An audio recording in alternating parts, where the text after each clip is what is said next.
What's going on, everybody, and welcome to the Other Side of the Firewall podcast. We're talking about the latest and greatest of cybersecurity news, as well as we highlight those movers and shakers and glass ceiling breakers, those people of color who made it to the other side of the proverbial firewall. My name is Ryan Williams, and as always, I'm joined by Shannon Tynes. What's up? What's up? What's going on? So, welcome to another week of the podcast. So, this is Cybersecurity Awareness Month, so it's very timely.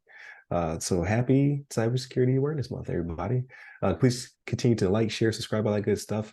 We are picking up steam. I would like to keep that up as long as possible. We almost hit 2,000 last month, which is like 3.5 times normal traffic. So definitely appreciate everybody for liking, listening, and watching. So without further ado, I'll give it to Shannon. All right, everybody. So this article comes from darkreading.com. And it's written by the Dark Reading staff, actually. And it's DHS, physical security concern in Johnson Controls Cyberattack. So there was an internal memo that went out to DHS, or internal memo cites the DHS floor plans that could have been accessed in the breach. So Johnson Controls is a third party that actually works for the Department of Homeland Security that does a lot of things for them, right? Like, so it has their floor plans, does some physical security things, and they recently got hacked, right? So according to some media reports, officials detailed in their internal memo that Johnson Controls has classified sensitive contracts, right, for DHS. And again, it shows the physical layout of some of their facilities, and it's not a good thing, right? So for anybody who's seen Mission Impossible, right, when these things get out, like all of a sudden Luther can get into your building, right? That's how it works, you know. But yeah, this is one of those things where this is what the current administration was trying to avoid with it was a couple years ago. They put out the cybersecurity, what was it? It was the safeguards, the cyber safeguards thing that they put out a few years ago, right? Where they were like, this is what companies that work for the federal government, this is how they're going to secure and things like that. And again, we had issues with that where we mentioned a story before where self-attestation is one of those things where we allowed a company to take care of it themselves, and this is what we get, right? And I'm not saying that's the case here, but they got hacked. That information got leaked, right? And this is the world we are in today, right? Like, we cannot expect that our government organizations are going to do all this stuff in-house, right? There are going to be, because frankly speaking, these companies that are outside of the government, I mean, sometimes they do it bigger and better than the DoD can do, right? Like, they already have the infrastructure. They're getting paid the money. They attract more talent that are able to do these things for them, right? So these ransomware attacks that they're doing, like they did on Johnson Controls, like this is becoming more and more common.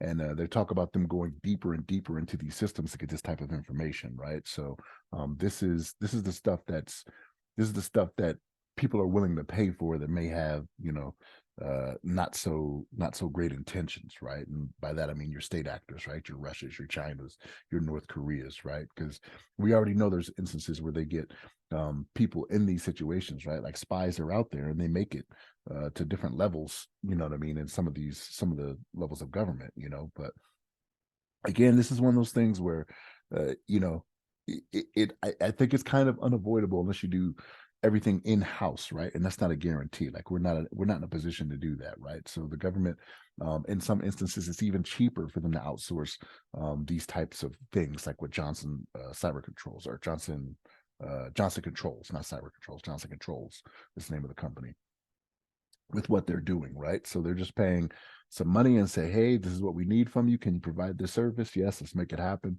And this is what we get, right? Like, this is, in this day and age, like, we know it's unavoidable, right? Like, if it was, you wouldn't see our lovely faces every week, right? Because this is the type of stuff we bring to you. But Ryan, what's your thoughts on this? Yeah, absolutely. Speaking of lovely faces, please go to the YouTube channel and like, share, subscribe there as well. Subscribe if you have not subscribed, so you can see our beautiful faces and our beards, glorious beards. Shannon strokes his beard. Yes, I think a lot of it will boil down to the government has to outsource these things. Like you said, we just don't necessarily have that stuff built in, and we're not supposed to a certain extent, because there's a whole vendor management system. There's the having to bid for contracts. It creates jobs and things of that nature. So there has to be third party support. But with that, like you said, third party attestation, the government is responsible for putting out questionnaires, right, to vet their third party vendors to make sure they have the proper security controls and things of that nature, as well as the NIST CSF 2.0 is around the corner, and it's going to go deeper into supply chain management and governance. So all that stuff is coming to fruition. In this case, things happen, unfortunately. Like they haven't really explained how the breach took place, whether it was a phishing attempt or what have you. However, there's lots of implications there. So were they probably vetted? And if they did fill out the questionnaire and said that they were secure and this was not an issue, did they lie? So right, the False Claims Act could also be leveraged against them in this case, as well as who are the bad actors who stole the data and who they're going to sell it to. So we talked about war crimes in the past as well. Like, can you be charged with a war crime if you're involved in such an attack? So in this case, I would ask, can you be charged with treason if this is an American entity that's selling it to a foreign body? Like, could you go away forever because you stole the plans to a federal building and sold it to Russia? Like that's also a question that can be asked in the future. So there are far-reaching implications I don't think people are really thinking about and necessarily care about. But as this continues to evolve, I can see this hitting the court system and being very messy, potentially for the vendor and whomever stole this stuff, right? Like you might go to jail forever because of this. So it's pretty crazy, and it like the entire week. So please keep coming back for all of the episodes, because all of it kind of feeds into the government budget and how cybersecurity is so tied to it, and how a government shutdown could potentially cause all types of craziness. So yeah, I find it interesting. So I think in the future, a lot of this stuff will be kind of resolved through red tape, right? Like there's going to be a whole lot more attestations, be whole lot more questionnaires and things of that nature, vendor management. In this case, it's too late. So it's going to be interesting to see where these blueprints and things of that nature eventually wind up. So hopefully they don't, but if they do, we'll see what the future holds for these people. So even though we're guessing at this, right? Like with the self-attestation and that's, you know, why we assumed everything was good. Like my problem is not necessarily with that, right? Like I understand the amount of personnel it would take to for every person that's a partner with the Department of Defense or the U.S. government. Right. I understand the manpower it would take to do that with all of them. But if we're going to say that it's a trust but verify thing, right? Yeah. Trust but verify. Like we're going to allow you to do this, but we are going to check on you once a year, twice a year, however long it may be, right? And it's going to suck, right? Like it's going to be a lot of going out and inspecting, like probably like a week at a time, you know. Remember all those inspections we used to get, right? Like CCRIs and stuff like that. Right. Quiz and all that. Yeah.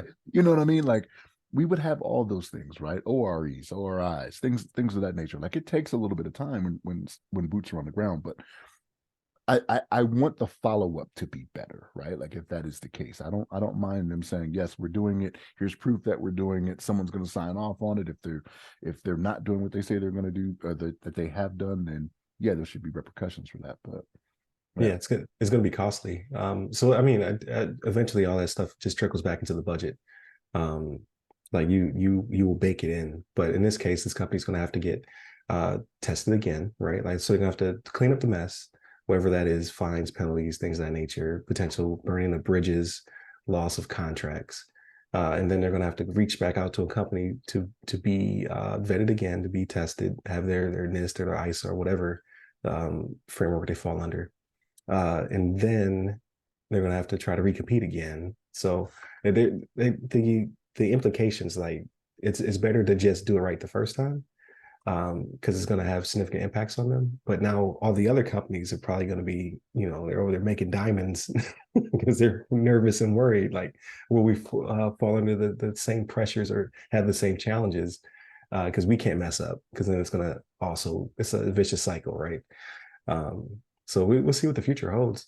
Like it has those smaller budget implications, but then on the grand scale, like who stole this stuff? Will they be caught? And if they are, I don't think that it's written in the books yet, but I can see treason. What implications does that have, right? Like, are they still out here, death by fire squad for people who, betray the government and their people? I don't know. Punishable by death, right? Right. So, but again, I'm going down the extreme path. Most likely, it's just going to be,